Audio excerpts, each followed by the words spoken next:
Okay, so today we are talking about when it's not a good idea to use a 401k. And we'll make that a general statement so that people don't have to, so we can apply it to a lot of situations and it's not so specific as we do in the advice world, especially when we're making a podcast. Full disclosure, Mm-hmm. I say it at the end, but this is not necessarily financial advice. You got a couple of financial nerds talking about different topics that pertain to doctors, and that's all we're doing today. Mm-hmm. But we're going to keep it fairly general, and this helps us to get a lot of traction out of this 45 to 50 minutes. So let's talk about a 401k a little bit first, because two things. Most people, don't know what that is. They know it has something to do with employee benefits, and or they know it's a retirement plan at an employer, but I get this question all the time. What's the difference between a 401k and a 403b? And it's like, Mm-hmm. well, nothing for all intents and purposes for our situation here, for you as the investor, nothing. It's a little different for what they call the plan sponsor, which is a fancy name for the employer. But in general, let's talk about what a 401k is or a 403b. Created back in the 70s with the ERISA, so the Employee Retirement Income Security Act or something like that. This created a lot of rules around employee benefits and especially rules around retirement. Back in the day, there was pensions. For years and years, you got a pension, which meant that the company would put away money for all their employees, typically into one big pool, and they had a record keeper that would kind of see how many credits different people had accumulated based on years of service and then how much they made. And then when they retired, typically it was you put in so many years, you can retire and you'll have this much of your salary in retirement. Could be 50%, 60, whatever.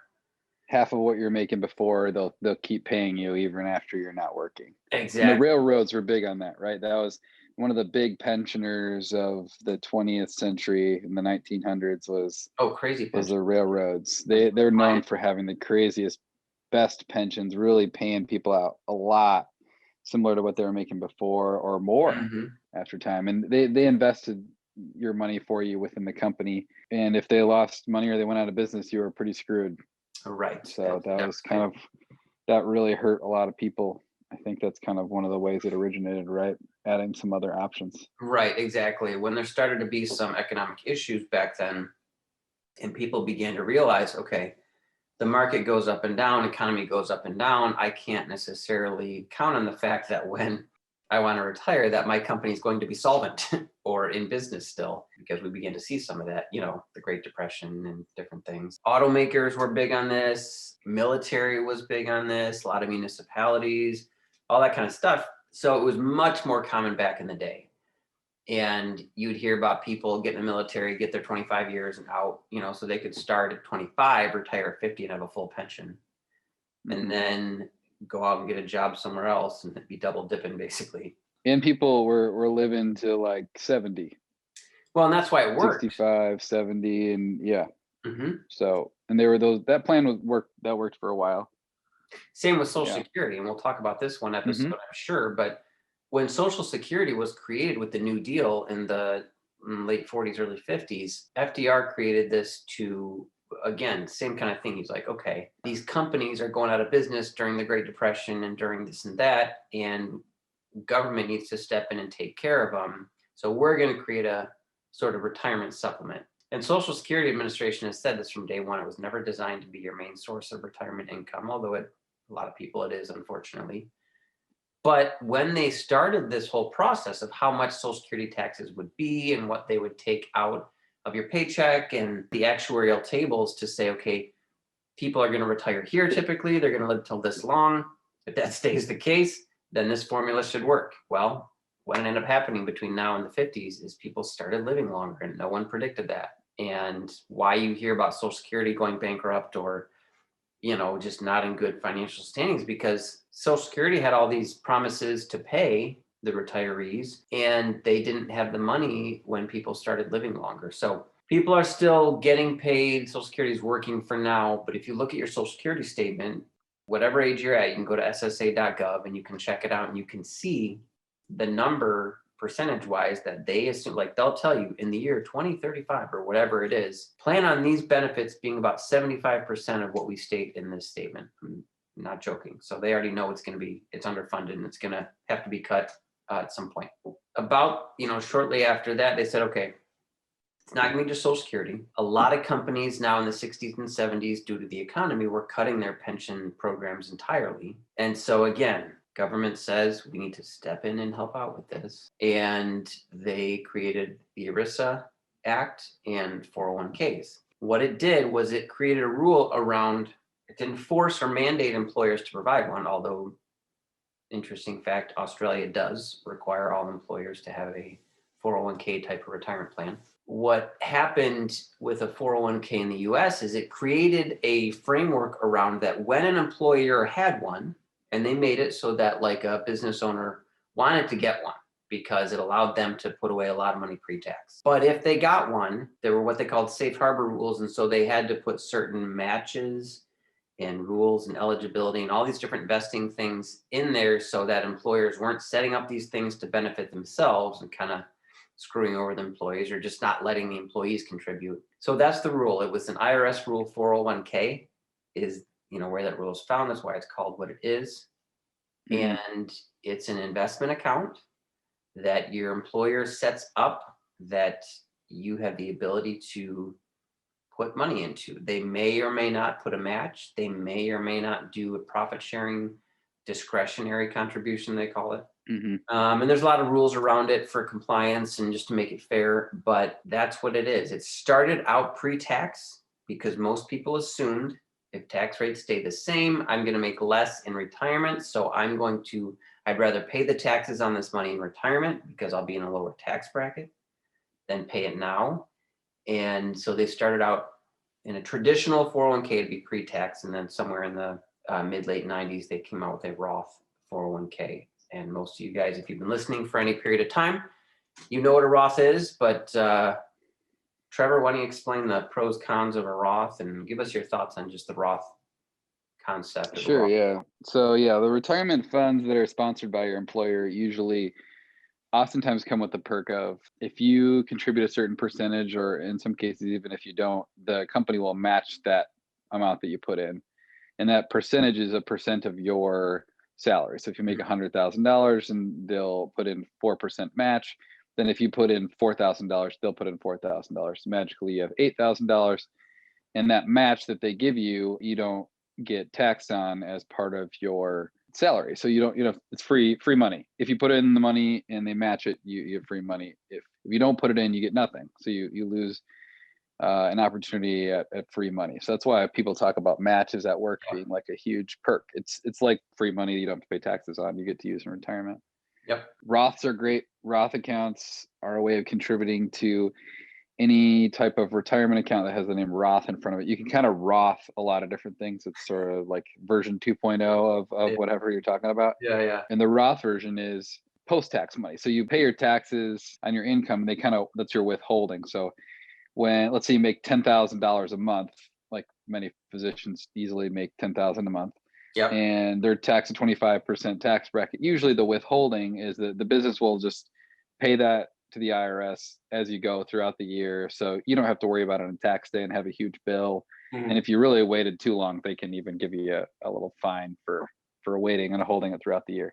Anyway, so 10 grand a month, 25% tax bracket, which I guess it would be 25 or 30, but they'll take that out. So they took out 2,500 for you, take home 7,500. If you put that money into a retirement account, you've already paid taxes on it. So that goes into a Roth account. The cool parts about the Roth are that then later, both of them Mm-hmm. grow without you having to pay taxes. So you're Yep. buying your They call Tesla it stock tax and it deferred. skyrockets. Mm-hmm. Yeah, tax deferred. Yeah. So, and they're both really tax deferred, but Yep. really the Roth is tax free. Like you don't have to pay taxes on the Roth because you pay it up front. You don't have to pay it on the growth. You don't have to pay it when you take it out. With the non-Roth accounts, it's really truly the tax deferred account.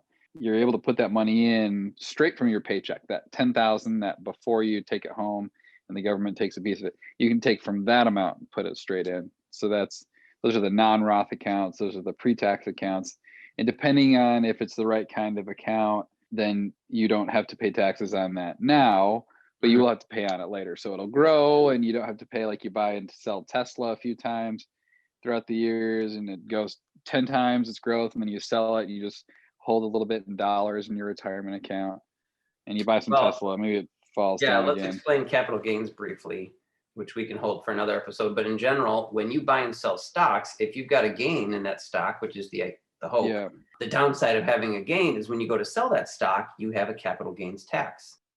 And wherever you're holding that stock, if it's E-Trade or TD Ameritrade or whatever, they'll send you a 1099 for whatever your capital gains was. And then when you do your taxes, you have to mark Hmm. that as income. And capital gains have their own tax brackets. So the Yeah. benefit, one of the other benefits of a 401k or an IRA, either regular or Roth, is that as you're buying and selling, which maybe you are, or maybe the fund that you're invested in is buying and selling over the years, you don't have to worry about capital gains or income taxes in that account until you go to take the money out in retirement. So that's what tax deferred means, that no matter what's happening inside that Yeah. account, you don't have to worry about capital gains and 1099s and all that stuff. Yeah. So for anyone who hasn't really done any investing, which I don't know how many people that'll be listening, but you make your money, you do your work, you work 9 to 5, let's say, you get paid, you pay taxes on the money that you worked for. So let's say again, 10 grand a month, 25% tax bracket. They'll take $2,500 every month just for the privilege of you working in the United States. Then you take that money you already paid taxes on. So now you have 7,500 left. Now you put it in Tesla. And let's say, great scenario, it goes up and it doubles or something. Well, then Yep. you get to pay taxes on that too. You took all the risk and the government gets to take a chunk every time you make money. When you first are learning about stocks, I think that kind of surprises some people. Maybe it doesn't. Maybe they're just like, oh, of course, yeah, I love paying 25% taxes on my money that I risked that could have gone to zero. Mm, But most people don't like that. And so when you can avoid paying taxes, you're already risking your hard earned money. If you can avoid it, that's everyone wants to do that. Okay. So the other thing is if you double your money and then you sell, well, now you lost a quarter of the extra that you made. Well, yep. if you get to keep that quarter, now you've got an even bigger pile of money to put into the next stock or investment. And so that's why people talk about compound interest. When your growth is growing, Yep. the growth becomes more. So anytime you can keep more of your money, it's also why you should look for financial advisors to keep your accounts under management fees to a reasonable level, because it's the same principle. If you got little bits draining off as you go along, Yeah. then it can hurt your returns. And I mean, what's a bigger drain than selling a stock that's doing great and having to lose a quarter of what you made off of it? I Yes. mean, when you're talking about accounts under management at 1%, so you want to like, I'll go on a little rant here, but some people, they're like, I don't want to have a financial advisor. I'm just going to trade on Robinhood. Like, Yeah. that's a horrible idea. And for a lot of reasons, and you can do it. I mean, I've traded on there, but if you're buying and selling stocks and you're paying and you're selling it within a year, so you're really almost like day trading, you're paying at least 25% capital gains. And if you have a higher tax bracket, more. Yeah. And you're erasing that much value every time you buy and sell something if you made a gain. So it can go down too, and then you just lose money. Hmm. But if you work with a financial advisor, they can help you frame your accounts and the money that you take home to figure out how you can pay less taxes on the money from your boss to your checking account, from your trading account, within the trading account. And then there's IRS maximums of how much can go and what throughout the year. And Yep. that changes from year to year. So when you're talking about someone who makes 10 grand a month, and then I've beaten this to death, but then the government takes 25%, that's $2,500 every month. And a financial advisor's typical fees, the national average is $2,300 for an annual fee. Okay. So every single month you're paying, if you're making 10 grand, you're paying the equivalent of an entire year's financial advising fee to the US government. And then you're trading in Robinhood. And if you're doing well, you're giving them even more with the money that you got on the back end of that.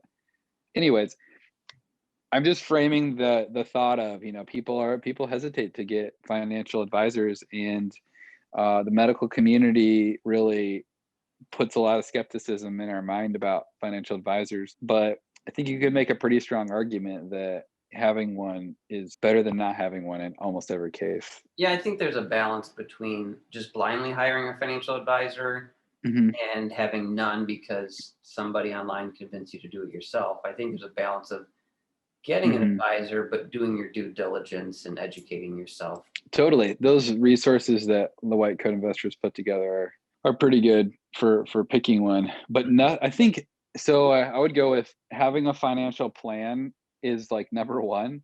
And Yeah. then how you do that would be like number two. So having a plan beats not having a plan.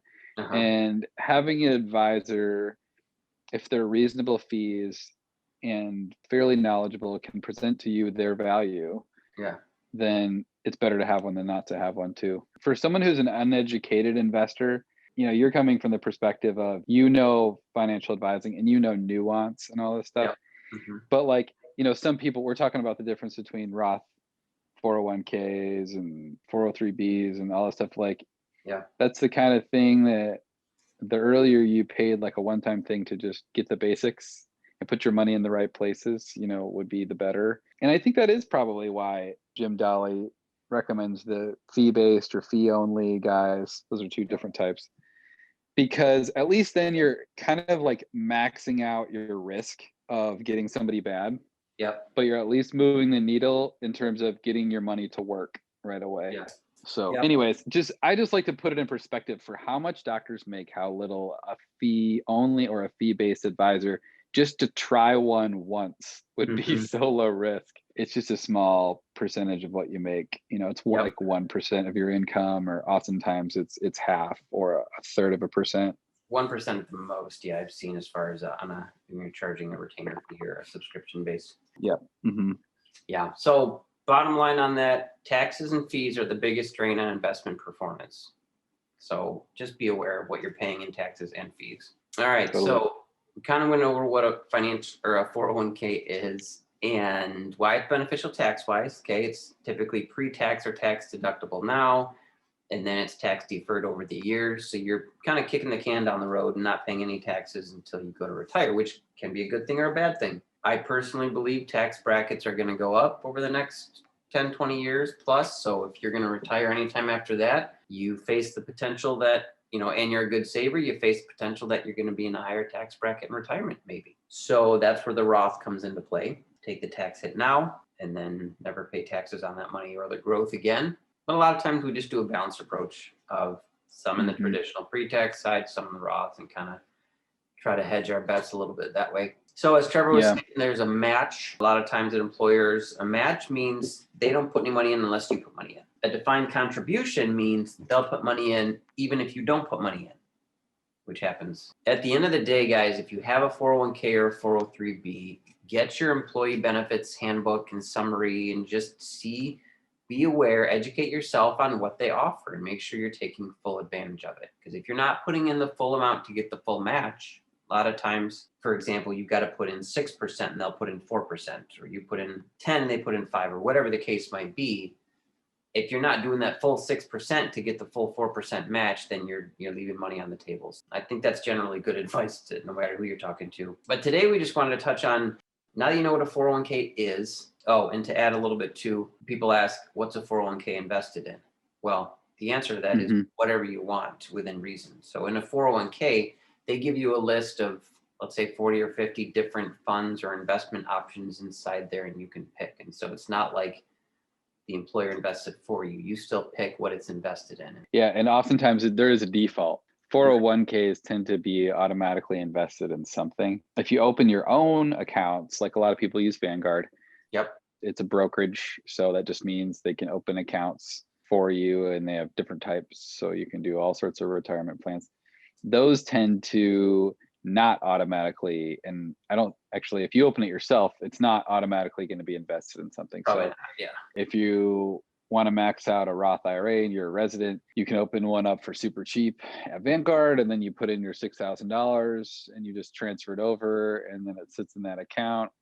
And if you are one of those people with a very sad story, 3, 4, 5 years later, when you graduate from residency and you've done this every year, you look and see, hey, how come this isn't making any money? Yeah. And it's because you have to pick a fund in that account to invest in. So when you send your money over, it doesn't just start being invested and making, magical returns. You have to choose where you want to put it. And they have like, a walkthrough. They will prompt you to try to choose some sort of, they like their target date funds. Yeah, So it sure. naturally changes from higher risk to lower risk as you approach retirement. But it is great. Like every investment book you read will have like that funny story where they're like, hey, please double check that when you do all this amazing hard work investing or automatically sending money over to an investment account, make sure it gets invested and it doesn't just sit in there like a checking account earning 0% interest. Like, Yep. that's a bummer. And it does Yep. happen to people. So I like to bring that up. Very good point. Yeah. Hopefully, wherever you're starting your IRA or whatever is a good app that kind of makes it dummy proof a little bit and make sure that you can't actually set up the account unless you pick an investment in there. And for most of you listening, good old S&P 500 index funds, always a safe bet for the most part. Well, let's answer the question that we got you to clickbait this podcast episode and get to, called, when is it not a good idea to do a 401k? I'll give you a couple things. Number one, if you have done your budget, you've getting through the cash flow step of our resident roadmap and you figured out, now you're in step 2. And during step 1, you figured out you have no surplus or a negative surplus. Yeah, probably not ready to invest in a 401k yet. You need to cut some things, get your budget figured out. Either make more money or spend less. And there's a lot of ways in previous episodes we've talked about how to do that. But if you're good there, you've got a little surplus. Step 2 is safety net. You realize I don't have an emergency fund or enough of an emergency fund. I would say maybe not the right time to prioritize a 401k. Gazelle-like intensity, as Dave Ramsey says, get that emergency fund saved up. Then I think you can probably look at investing in the 401k, especially if there's a match. Now's the time to start thinking about that. I would even say I don't usually recommend you wait until your credit cards get paid off. I think you can potentially miss out on a lot of growth in the stock market if you do that, and just, put a good plan together, pay off your credit cards, but don't necessarily skip the 401k, especially if there's a match in there. So if I'm talking to residents, which a lot of you guys are, it's not very common, right, Trevor, to see matches in a 401k in residency? It depends. I know University of Michigan had one when I was at Beaumont Health in Royal Oak. We I was for a year, I was the president of the resident fellow council, and I really wanted to kind of move the needle on this, but I was not able to do that. Yep. I guess I'll just say it like that. We looked at competitive other fellowships in the area, or not fellowships, sorry, residencies that had great benefits. We basically were just told like the money's just not there, and that's not uncommon. And I don't know if it's there or not. I mean, I'm not looking at the book, so probably isn't, hospitals, they have their ways of running things. But there's a House Officers Association. If you have like, and then some hospitals actually have unions for the residents. And I know U of M does. Yeah, they call it, they have a way around because unions are kind of like frowned upon for residents. But yeah, it's called a House Officers Association, or an HOA. And Northwestern in Chicago has one. yeah, so those places do tend to have better benefits, and then some of them have matching. So I know people that have graduated with decent, especially if they're like general surgery for like 7 years, like decent size matches and retirement funds kind of already giving them some momentum. So when you're looking at residencies, definitely try to see if you can find one like that. It's not inconsequential, but yeah, usually not. It's fine. It sucks because it's like literally free money your friends are getting. They're making like 5-10 grand more than you doing the same thing. Yeah, but you'd be fine. You can make money. No, it's a perk. If you get it, great. If not, no big deal. For the credit card scenario, let's say you're a resident, you've got $4 grand in credit card debt. It's going to grow pretty fast, right? Because these are at like 18 to 28%. Yeah. Compounded, that's an annual rate. So it's not like it goes up a third every month. That's annual. But with the 401ks and with matching, you can have that money automatically taken out of your check ahead of time. So you can't touch it. That's a great way to do it. I mean, you could even just try that for a few months and be like, hey, am I starving now that I'm contributing, an extra couple hundred, even $200, $300 per month? Your lifestyle will probably just adjust, and you will get, let's say if it's, I guess, that'd be 100 grand. So you might get, let's say you're making 50 grand and it's a 4% match. So then you're going to put in 2 grand yourself, and then the hospital's going to put in $2,000. It's a free $2,000 bonus you wouldn't have gotten. You Yep. can't spend it. Yep. It's in your retirement account. But if your credit card debt is like 2 grand and you just automatically started saving 2 grand, you didn't spend the credit card debt. Well, you ended up making an extra $2,000. So, whatever the amount that you incurred in interest on your credit card, it's going to be less than $2,000 over a year. Yeah. I mean, you'd have to have an enormous credit card debt to not have that be the smart move. So Yeah. it's sort of like which one wins in the very short 1 year race. And if you have matching, it's pretty clear what you're going to get. So you can just simply calculate. Yeah. That's like you know, 100% rate of return if you have a match, right? If it's dollar for dollar match. Yeah. You can't take that money post-tax and put that in your checking account, transfer it to Robinhood, and you won't be able to beat 100% return. I mean, that's a hilarious effort in a year. You could get lucky. You could also go, play roulette and buy lottery. maybe win. Yeah. You could buy lottery, but it's definitely similar. It's exceedingly unlikely, and the other one is a literal guarantee. So yeah, that's why people talk about matches a lot, because it's one of the most no-brainer things you can possibly do. It's just free money. And yet, smart people, doctors, residents, attendings even, they don't do it. Yep. So what do you think, Trevor? Any times when it's not a good idea to utilize a 401k? I think, like you said, if you don't have the money, other times, if you think you have a better investment or you have a personal, this is the plan thing. And I'm, again, not a financial advisor, so this is not financial advice. And the reason people say that is what they mean is this isn't advice for you as an individual. That's what financial advice is. I'm not even allowed to give financial advice because I'm not an advisor. But when you hear people talking about things, it doesn't mean you should do it, because it's an idea and a concept that doesn't apply specifically unless a trained professional tells you. But I got off track there. What was I saying? When it's not a good time to use a 401k or put money in a 401k. If you have a better investment outside of the 401k. Oh, yeah. So I was just getting to the idea that, like, if you have a plan or you have like goals in your life and it's part of your financial plan to like buy a home or something, and you could say like, the maximum for what I can put in my solo 401k is like $55,000 plus. This year, I know it's a priority. You could say like, I'm going to put that as part of my down payment on a house or something. And we just had our third kid and we really want to make it happen. And it's certainly a downside to not fund something because there's a limit every year. So if you don't do it this year, you will have lost the chance to stuff money in that account that the government lets you not have to pay taxes on until later. I'd say like it's going to be quote unquote better numbers wise to always try to do it. But there are scenarios in which you could do it and just be like, I don't feel bad about that because that doesn't line up with what I wanted to do this year with my money. And I think that's fine. But if you said like, what will make you the most money and help you grow your wealth from the dollars that you've earned, there's not a lot of circumstances in which it's not a good idea to max out your retirement accounts. But not everybody is going to want to save 60 to 80% of their income. Some people only want to do 25%. And then maybe that doesn't equal maxing out your 401k. So that would be another circumstance where people that's not their goal. It's not how they want to live their financial plan. They want to work till they're 70 and they don't mind. There's those people too. Yeah. I think like if you're going to be a spendy kind of guy or gal, you want to at least just know like I'm being a spendy guy and this is what it costs me. At least then you're just like, yeah, like I was going to have 50 million in retirement at like 60 years old, but now I'm going to have like 8 million and I have to work an extra decade. I mean, these are literal decisions people are making without making them. If you sit down with yourself and you just have that honest conversation for you and your partner, and you're like, yeah, our family doesn't need $15 million. Yeah. I want to have 8 million. And even that I'm going to spend. And, my kids can make their own money. It's just everybody's different.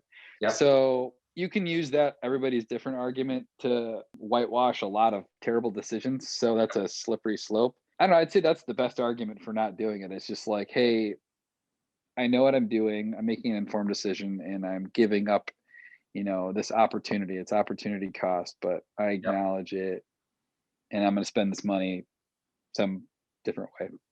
Yeah. That's what we always say with our financial recommendations is that, hey, our job is just to educate and show you the numbers on what you do.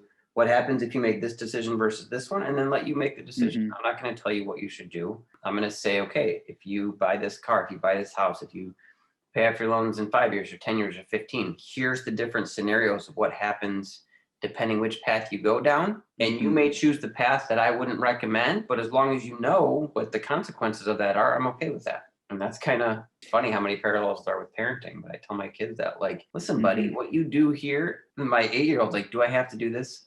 No, you don't have to. It's your choice. But I just want to inform you of what the consequences are of each decision. And then the choice is up to you, buddy. I think it makes better adults. I think it makes better investors. I think all the way around, it's a concept that we just can't get away from, that we have the control, we have the choice and free will, and the consequences are ours too. So that's the downside of free will, right? Is that there's consequences. Yeah, But totally. I'll take it. I'll take free will any day of the week still, even though it means I have to be informed.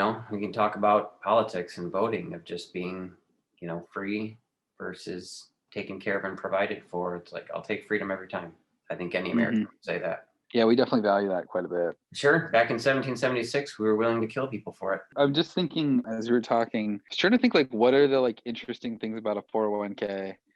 Like, assuming you kind of already know how they work and what they are. You can take a loan out against it. That's helpful sometimes. Yeah. So you can take out up to half of the balance, up to $50,000 typically, from a 401k, and then pay it back over 5 years. You can pay it back longer if you use that money for a down payment on a house. All sorts of pros to that. Yeah, Roth IRAs this last year, COVID, I think they allowed you to take a one-time disaster withdrawal as well, which is a similar duration. I don't know if it was specific to Roths, but I think it was. Do regular IRAs too. Was it not? It was regular. Yeah, and you could take out, and it was again a 5-year loan to be repaid. So those are interesting things. These are chances for you to do both. Basically, have a contribution into each year. There's a limit of how much you could put in, and you could put that in every year, and really you could potentially max it out. Yep. And then you could also, when you wanted to buy that house, you could take it out of there. It hurts your growth, but if you were going to spend that money anyways, maybe it doesn't. Those would have been maybe post-tax dollars, or you wouldn't have gotten a match. So it is good if you can make your priority getting more money that you control and can try to get it to grow as much as possible, and then try to fit your lifestyle to that. That's better. Yep. But if you want to expand from that a little bit, financial advisor and even accountants too can help you figure out what your flexibility might be to be a little more creative and do those things without missing the boat on getting more money into your protected retirement accounts. Missing a year of retirement account contributions now is like my biggest enemy. Like, I don't want to have a year where I didn't really, and I have never maxed myself because I'm still early attending and I'm paying off loans and stuff. I guess so. That's maybe an example, is if you're somebody who prioritizes not being in debt, you might not max it out. Or for me, I had 1099 income, but it wasn't above the maximum. So like the nice part about 1099 income is you can put away all of that into a own solo 401, which is just a owner operator, somebody who's just their only employee. Like, I am my own employee. I can open up an account and I can contribute every dollar up to the annual maximum. Well, I didn't make that much in consulting, but I was able to have it all be a pre-tax contribution. So I was able to not have to pay as much taxes. It doesn't matter how much it is. If you do a little side gig, you don't have to pay really taxes on it. Yep. That's, one of those really underrated. I keep trying to tell all my doctor friends that. I'm like, do some moonlighting, like dollar for dollar, you can take that home versus 65% to 75% taking home what you earn. Anyways, I was just trying to think of like, what are the like kind of extra things about it that make it cool or make it helpful, or people might not have heard before. Usually they're lower cost than doing an IRA or different things like that. You can get some just from scale, because there are more people involved. They can typically negotiate some lower fees and things. So not always. Get educated on what the fees are, but a lot of times if you're a big employer, they can be pretty cheap. Well, I think that's probably our time today. Excellent. Thanks, John. Once again, we went longer than we thought, which I think is a good thing. Yeah, it's fun. I think it's good info. Today we had a lot of good information. I'm excited for getting this released, and we'll put some notes of whatever we can in the show notes. So this is John Salitro and my buddy, Dr. Trevor Smith, and just giving it to you straight, being real, being 100. as the kids. Awesome.